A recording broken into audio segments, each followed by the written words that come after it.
Morning student. Last class में हमने induce EMF और इंड्यूस करंट कैलकुलेट कर ली थी for non uniform magnetic field. उसमें अपने एक लूप को मूव कराया था, उसके बाद हमने एनर्जी कंजर्वेशन भी कर लिया था और उसके बाद हमने एक और टॉपिक डिस्कस कर लिया था कि यूनिफॉर्म मैग्नेटिक फील्ड में एक रेक्टेंगुलर कॉइल को, एक रेक्टेंगुलर लूप को रोटेट कराने में जो ईएमएफ इंड्यूस हुआ था E = M sin omega t, वो भी हमने कैलकुलेट कर लिया और करंट भी हमने फाइंड आउट कर ली थी। इंड्यूस करंट और जो ईएमएफ हुआ करता था वो एसी वोल्टेज और करंट के जैसे ही होते थे। इस कंडीशन में एसी वोल्टेज और करंट जैसे ही होते थे। हम पढ़ेंगे बेटा सेल्फ इंडक्शन। नया टॉपिक आपका आ गया सेल्फ इंडक्शन। जैसे मान लो आपके पास एक कॉइल है, ठीक है ना। अगर इस कॉइल को मैं एक बैटरी से कनेक्ट करूं जिसका ईएमएफ E हो और इसको मैं एक रियोस्टेट से कनेक्ट कर लूं, बीच में चाहूं तो की भी लगा सकता हूं, की भी कनेक्ट कर लिया, उसके बाद एक रियोस्टेट कनेक्ट कर दिया। रियोस्टेट की हेल्प से इस कॉइल में हम करंट की वैल्यू कम ज्यादा करेंगे। RH का रेजिस्टेंस, इस रियोस्टेट का रेजिस्टेंस डिक्रीज करेंगे, करंट इंक्रीज होगी, जो भी करंट इसमें से फ्लो करेगी इसकी वैल्यू इंक्रीज होगी। और अगर रियोस्टेट का रेजिस्टेंस इंक्रीज करेंगे तो करंट की वैल्यू डिक्रीज होगी। उससे क्या होगा कि जब करंट कम ज्यादा होगी, जैसे आपने इस T को क्लोज किया, रियोस्टेट इसके सेल से करंट फ्लो करेगी। जब सेल से इसमें करंट फ्लो करेगी तो कॉइल की एक्सिस पे मैग्नेटिक फील्ड प्रोड्यूस होगा, कॉइल की एक्सिस पे मैग्नेटिक फील्ड प्रोड्यूस होगा। जैसे ही मैं करंट की वैल्यू इंक्रीज करूंगा तो मैग्नेटिक फील्ड की वैल्यू इंक्रीज करेगी, B की वैल्यू भी इंक्रीज होगी। और जब B इंक्रीज होगा, B इंक्रीज होगा तो कॉइल से लिंक फ्लक्स भी चेंज होगा, फ्लक्स में भी चेंज होगा, फ्लक्स भी क्या करेगा, इंक्रीज होगा। जब B इंक्रीज होता है तो फ्लक्स भी इंक्रीज होता है, फॉर्मूला है BA cos theta, BA cos theta. तो जब B चेंज होगा, जब B इंक्रीज करेगा, जब मैग्नेटिक फील्ड इंक्रीज होगा due to current I, then flux भी चेंज होगा, फ्लक्स भी इंक्रीज करेगा। और जब मैं B को डिक्रीज करूं, B को डिक्रीज कैसे करूंगा, RH रियोस्टेट से रेजिस्टेंस इंक्रीज कर दो, रियोस्टेट का रेजिस्टेंस इंक्रीज होगा तो करंट डिक्रीज होगी, करंट डिक्रीज होगी तो B डिक्रीज होगा, B डिक्रीज होगा तो क्या फ्लक्स डिक्रीज होना चाहिए, हां बिल्कुल, कॉइल से लिंक फ्लक्स की वैल्यू भी डिक्रीज होगी। अब कॉइल से फ्लक्स चेंज हो रहा है, कभी इंक्रीज कर रहा है, करंट को इंक्रीज करते तो फ्लक्स इंक्रीज कर रहा है, करंट को डिक्रीज करते तो फ्लक्स डिक्रीज कर रहा है। तो जब फ्लक्स चेंज हो रहा है तो कॉइल से में ईएमएफ इंड्यूस होगा, कॉइल से लिंक फ्लक्स चेंज होता है तो कॉइल में ईएमएफ इंड्यूस होगा और ईएमएफ इंड्यूस होगा तो करंट इंड्यूस होगी। वो जो इंड्यूस करंट है, वो जो इंड्यूस करंट है वो उस काज का अपोज करेगी जिसकी वजह से इंड्यूस हो रही है। तो फर्स्ट केस में हमने ये लिया, फर्स्ट केस में हमने B को इंक्रीज किया, I को इंक्रीज किया। फर्स्ट केस में when I increases, when current I increases, then magnetic flux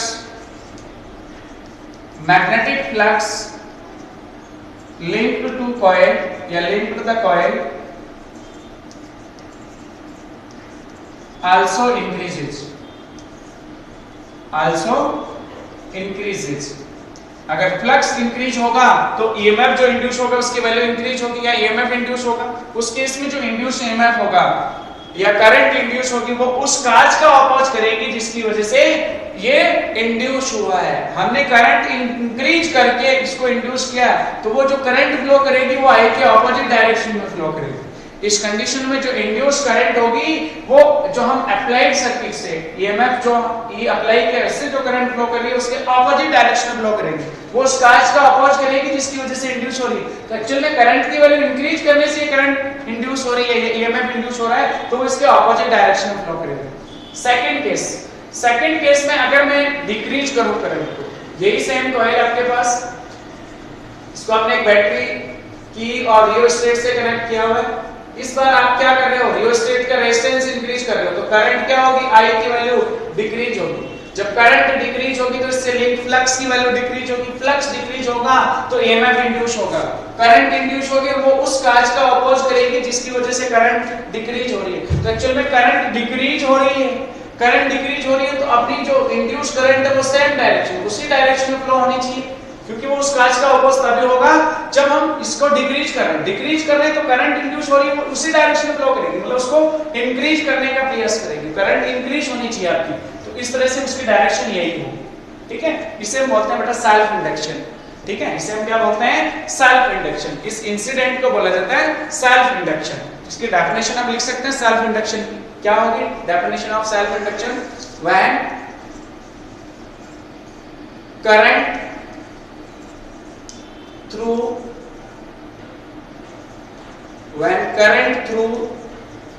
the coil changes, then magnetic flux linked to coil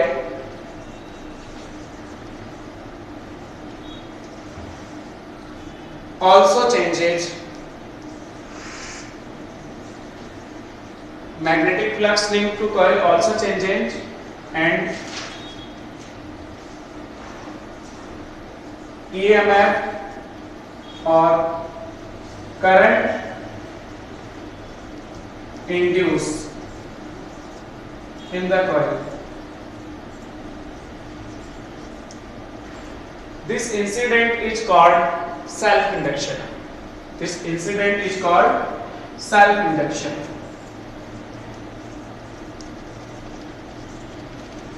Is called self-induction. इसे हम self-induction बोलेंगे, ठीक है ना। अब मेरा नेक्स्ट क्वेश्चन होगा coefficient of self-induction. Coefficient of self-induction.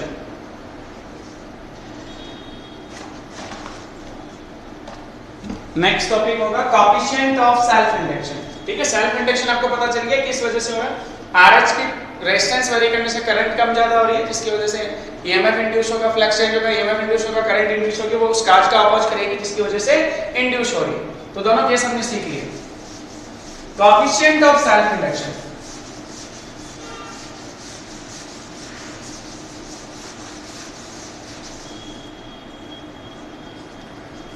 Coefficient of self induction of a coil, कुछ भी मान लेंगे जिसको अपन L से डिनोट करेंगे, ठीक है ना। जब किसी का कॉइल में करंट पास करी जाती है तो उसके फ्लक्स में चेंज होता है, और फ्लक्स में जो चेंज होता है वो करंट के डायरेक्टली प्रोपोर्शनल होता है। The flux, magnetic flux, the magnetic flux through the coil is directly proportional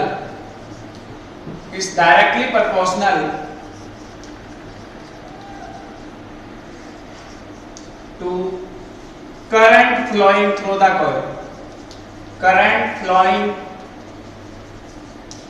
coil.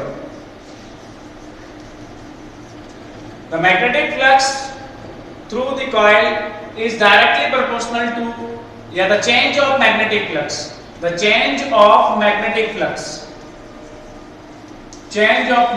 flux through the coil is directly proportional to current flowing through the coil. That is हम इसको लिखेंगे phi b. Suppose magnetic flux phi change हुआ, phi b directly proportional to I. किसी coil में current increase करेंगे flux increase होगा, current decrease करेंगे flux decrease होगा। अभी किया प्रैक्टिकल हमने, तो phi b proportional to I। जब प्रोपोर्शनलिटी साइन हटाएंगे तो कांस्टेंट क्या लेंगे, L, जिसको बोला जाएगा coefficient of self induction of coil, Li। This is phi b, equation number 1।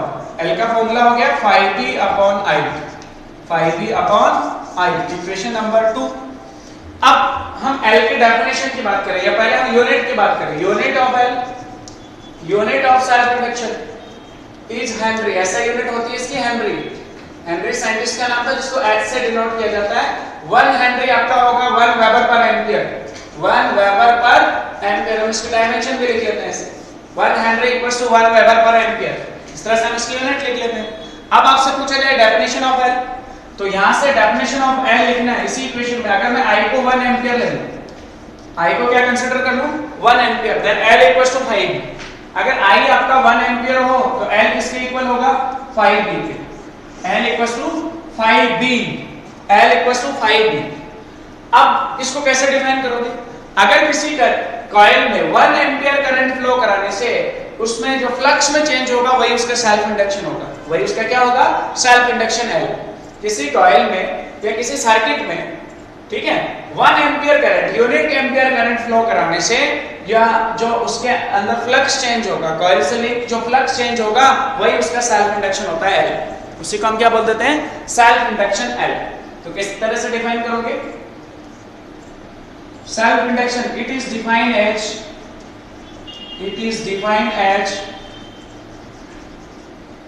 for unit current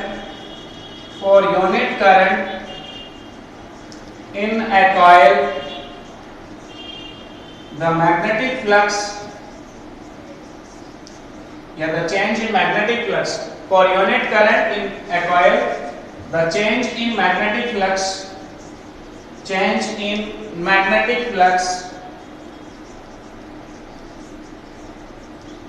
is equal to self induction of coil, is equal to self induction of coil, self induction of coil. L equals to 5 इस तरह से define कर लो। I की value 1 ampere ली तो 1 ampere के लिए जो फ्लक्स चेंज हुआ, 1 एम्पियर करंट के लिए जो कॉइल में फ्लक्स चेंज होगा वही उसका सेल्फ इंडक्शन होगा बेटा। बहुत सिंपल है। नेक्स्ट देखो, एक और हम डेफिनेशन लिखेंगे L की,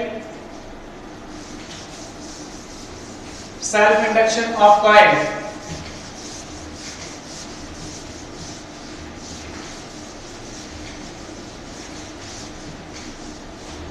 ध्यान से देखो, आपके पास एक कॉइल है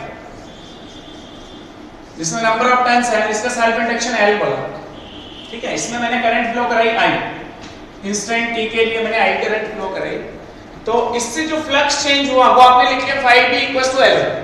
वो तो आपने लिख लिया कि 5B जो इससे फ्लक्स चेंज होगा वो डायरेक्टली प्रोपोर्शनल टू करंट होगा। करंट की वैल्यू इंक्रीज करेंगे तो फ्लक्स इंक्रीज करेगा, मैग्नेटिक फील्ड इंक्रीज होगा, मैग्नेटिक फील्ड इंक्रीज होगा तो फ्लक्स इंक्रीज होगा, डिक्रीज करेंगे तो फ्लक्स डिक्रीज होगा। ये तो हम सीख चुके हैं। अब जब इसका फ्लक्स चेंज हो रहा है, करंट इंक्रीज करने से या डिक्रीज करने से, करंट फ्लो करने से इसका फ्लक्स चेंज हो रहा है, तो according to Faraday second law, according to Faraday second law, जो ईएमएफ इंड्यूस होगा इस कॉइल के अक्रॉस, जो ईएमएफ इंड्यूस होगा उसका मैग्नीट्यूड होगा d5b upon dt minus d5b upon dt, यही होगा। और अब ध्यान से देखो, 5b आप सॉल्व कर चुके फर्स्ट इक्वेशन, इससे पहले 5b का फॉर्मूला लिखा था Li।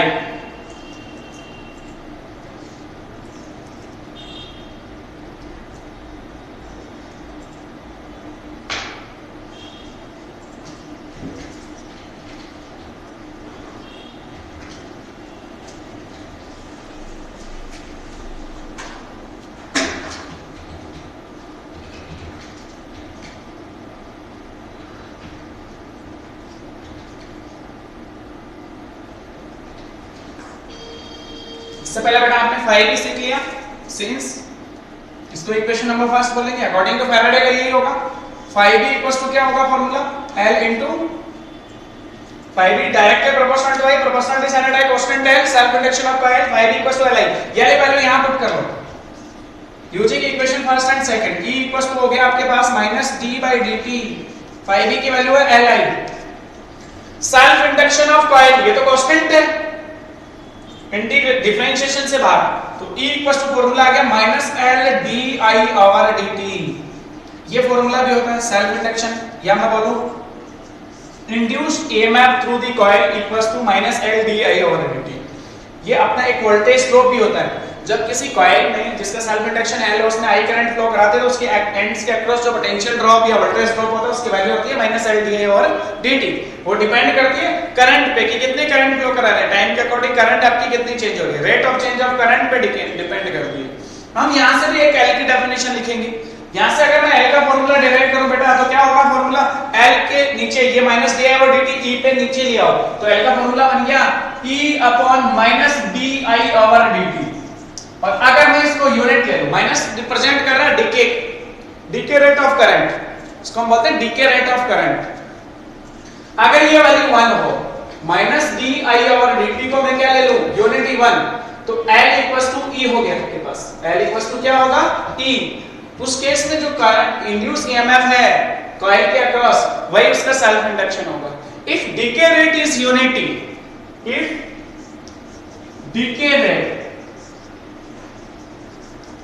rate of current in a coil is unity, then induced EMF, if decay rate of current in a coil is unity, then induced EMF across the coil is equal to self induction of coil,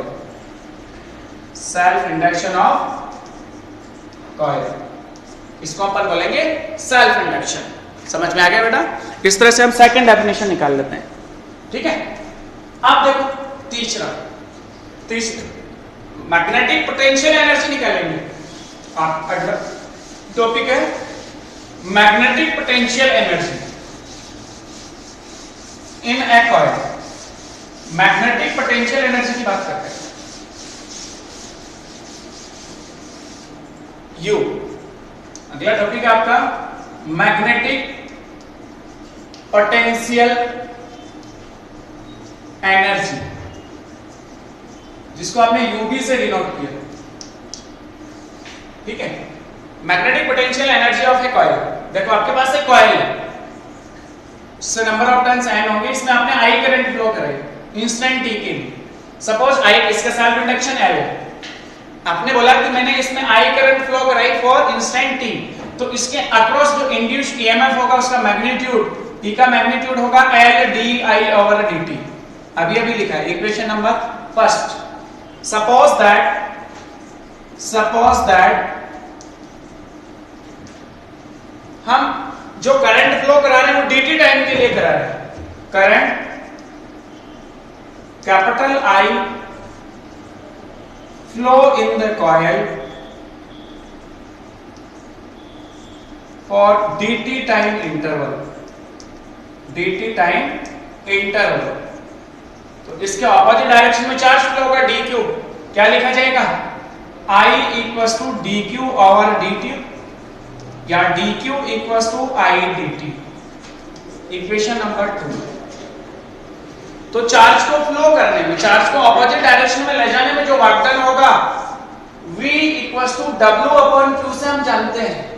जो potential होगा या जो potential difference है, जो EMF induce हुआ उसको आपने V बोला, वो आपका E है बेटा। तो E equals to W upon Q। हम एक्चुअल में dq चार्ज ले जा रहे हैं तो small work done dw upon dq लिख सकते हैं। dw equals to E dq। आप dq की वैल्यू I dt यहां पुट कर लो और E की वैल्यू यहां से पुट कर लो। Then small work done E equals to आ गया आपके पास dw equals to E L di over dt into dq की जगह आप पुट कर लोगे I dt। देखो ध्यान से, dt से dt कैंसिल हो गया, आपके पास बचा बेटा dw इक्वल्स टू I या L into I into di। अगर मैं इस कॉइल में करंट 0 टू I फ्लो कराता हूं, ये work done small work done for small charge flow कराने के लिए कैलकुलेट किया। अगर मुझे 0 टू I करंट फ्लो करानी है, उसमें टोटल वर्क डन निकालना हो तो integration dw equals to integration 0 to I L I dl। L constant self induction of coil, integration से बाहर W इक्वल्स टू फार्मूला आ गया आपके पास L I का I के रेस्पेक्ट में इंटीग्रेशन I स्क्वायर अपॉन 2 और लिमिट हो गई 0 to capital I। Upper limit minus lower limit W equals to L by 2 I square minus 0 square और आपके पास आंसर आ गया W equals to half L I square. ठीक है, ये जो वर्क डन होगा वो as a potential energy, as a magnetic potential energy इस कॉइल में स्टोर होगा, जिसको अपन यूबी से डिनोट करेंगे। तो आपका यूबी आ गया बेटा half L I square. U B की वैल्यू होगी magnetic potential energy of a coil half L I square. आप L जो है वो सेल्फ इंडक्शन ऑफ कॉइल और I इसमें जो करंट फ्लो कर रही है, I इसके अंदर जो हमने करंट फ्लो कर रही है, इस तरह से हम फाइंड आउट कर लेते हैं। ठीक है, अब हम सेल्फ इंडक्शन ऑफ सोलेनॉइड और एक करंट कैरिंग लूप के लिए सॉल्व करेंगे। Self induction of solenoid. छोटा सा टॉपिक है, पहले हम उसको डिस्कस कर लेते हैं। सेल्फ इंडक्शन ऑफ सोलेनॉइड, ठीक है ना। एक डेफिनेशन अपन यहां से भी दे सकते हैं एल की। एल का फॉर्मूला हो जाएगा twice W upon I square. I को आप यूनिट लेके और फिर डिफाइन कर सकते हो, ठीक है। Self induction of solenoid. Solenoid के लिए सेल्फ इंडक्शन कैलकुलेट करेंगे। सोलेनॉइड की कॉइल आपके पास जिसमें आई करंट फ्लो कर रही है, उसकी एक्सिस पे मैग्नेटिक फील्ड का फॉर्मूला भी आप जानते हो। उसके लिए आपको सेल्फ इंडक्शन फाइंड आउट करना है। सेल्फ इंडक्शन ऑफ सोलेनॉइड, अगला टॉपिक आपका है self induction. Coefficient of self induction. Coefficient of self induction means L find out करना है for a solenoid.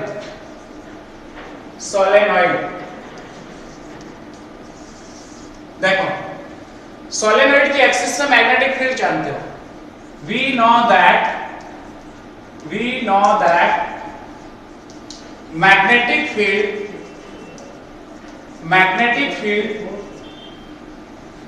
across the axis of a solenoid is B equals to mu naught n I। अगर solenoid के coil में current I flow करिए, number of turns in unit length small n है तो B equals to mu not n I। Small n का formula आप जानते हो, since small n equals to capital N by L।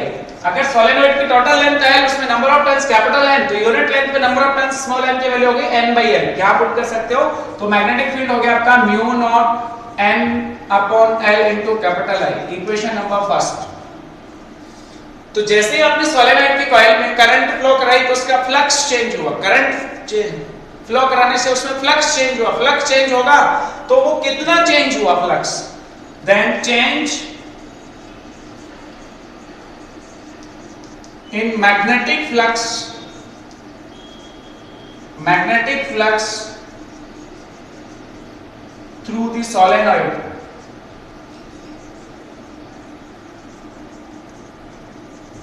Phi B equals to B A cos theta.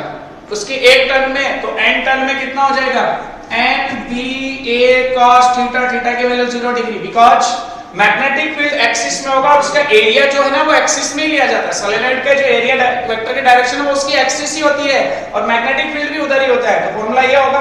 अब आपको यहाँ पे वैल्यू पुट करनी है, cos 0 की value 1, then phi B equals to N B A. Equation number 2। First से b की value यहां पुट करनी है, आपका आंसर आ गया। फर्स्ट से b की वैल्यू पुट कर लो using equation first and second. देखो वैल्यू पुट कर लो, phi b equals to n। b की वैल्यू देखो mu naught small capital N upon small l into I into a। a उसका area of cross section pi r square लेते हैं अपन। Solenoid की रेडियस स्मॉल r हो या capital R हो तो area of cross section pi capital R square या स्मॉल r स्क्वायर होता है। अगर मैं इस I को इस फाई b के अपॉन में लिया हूं, then phi b upon I जो कि आपका फाई b अपॉन I क्या हो गया, self induction of solenoid. Coefficient of self induction of solenoid phi b upon I। Formula क्या हो गया, mu not n multiply n square a upon L। यही फार्मूला होता है। Coefficient of self induction for solenoid mu not n square a upon L। Mu naught permeability of free space, total capital N total number of turns in solenoid, a उसका area of cross section, अगर radius small r है तो पाई r square, r उसकी length, ठीक है ना। ये formula होता है। इक्वेशन नंबर डालो इसको, नेक्स्ट थर्ड। इसी तरह से अगर अपन coefficient of self induction for a circular loop calculate करें, current carrying circular loop, for a current carrying circular loop, ठीक है ना, उसके लिए भी हम कैलकुलेट कर सकते हैं। यही कॉन्सेप्ट होगा। Coefficient of self induction for a current carrying circular loop, ठीक है ना। सर्कुलर लूप के लिए चेक करना है। सर्कुलर लूप, सपोज आपके पास एक circular loop, plane circular loop था, उसको हमने इस तरह से दिखाया, इसमें सपोज करंट आई फ्लो कर रही है, इसकी radius capital R, centre O. अब मैं पूछूं कि इस कॉइल के लिए, जिसमें number of turns capital N हो सकते हैं, इसके लिए मुझे सेल्फ इंडक्शन कैलकुलेट करना है। तो पहले मैं इसके मैग्नेटिक फील्ड की बात करूंगा। Magnetic field centre, magnetic field its centre of coil या centre of loop is, calculate कर चुके हैं, B equals to mu naught N I, अगर इसमें नंबर ऑफ टर्न्स n है तो mu naught N I upon 2r, equation number first. अब अगर इसके फ्लक्स की बात करें, देन अगर आपका मैग्नेटिक फील्ड चेंज हो, जैसे करंट आई फ्लो कराई हमने इसमें, तो इसके अंदर मैग्नेटिक फील्ड इतना प्रोड्यूस हुआ, पहले 0 था, 0 से भी हो गया, फ्लक्स चेंज होगा, 0 से भी फ्लक्स चेंज हुआ, तो कितना चेंज हुआ? Then flux through the coil, magnetic flux through the coil is phi b equals to nba cos 0। ध्यान से देखो, मैग्नेटिक फील्ड की डायरेक्शन, सर्कुलर करंट की डायरेक्शन ऑफ फिंगर्स हम आउटवर्ड नॉर्मल, इसका एरिया वेक्टर आउटवर्ड नॉर्मल, दोनों एक ही डायरेक्शन में, थीटा की value 0, number of turns n थे तो n से मल्टीप्लाई करना होगा। Then phi b equals to formula हो गया nba, इक्वेशन नंबर 2। वैसे ही डेरिवेशन है, b की वैल्यू वहां पे पुट कर लो, आंसर आ जाएगा आपका phi b equals to n, b की value mu not n i upon 2r into a, i को अपॉन में ले आओ, phi b अपॉन i जो कि आपका क्या होगा, l, self induction of circular coil, mu naught n square a upon 2r, mu naught n square a upon 2r। अगर इसका एरिया मैं बोलूं pi capital R square put कर सकूं तो वो वैल्यू यहां पुट कर लो, l की वैल्यू आ गई बेटा mu naught n square pi capital R square upon 2r, एक आर से एक कैंसिल हो गया, l की वैल्यू आ गई बेटा mu naught n square pi पहले लिख दिया, एक आर बचा upon 2। This is the self induction of a circular loop, current carrying circular loop. Next class में पढ़ेंगे अपन म्यूचुअल इंडक्शन बेटा। सेल्फ इंडक्शन कंप्लीट हो गया, उसमें अपने 2 डेरिवेशन ये कर लिए और उसके अलावा 3 अपन ने डेफिनेशन उसकी समझ ली, ठीक। बाकी अपन नेक्स्ट क्लास में डिस्कस करेंगे। Thank you.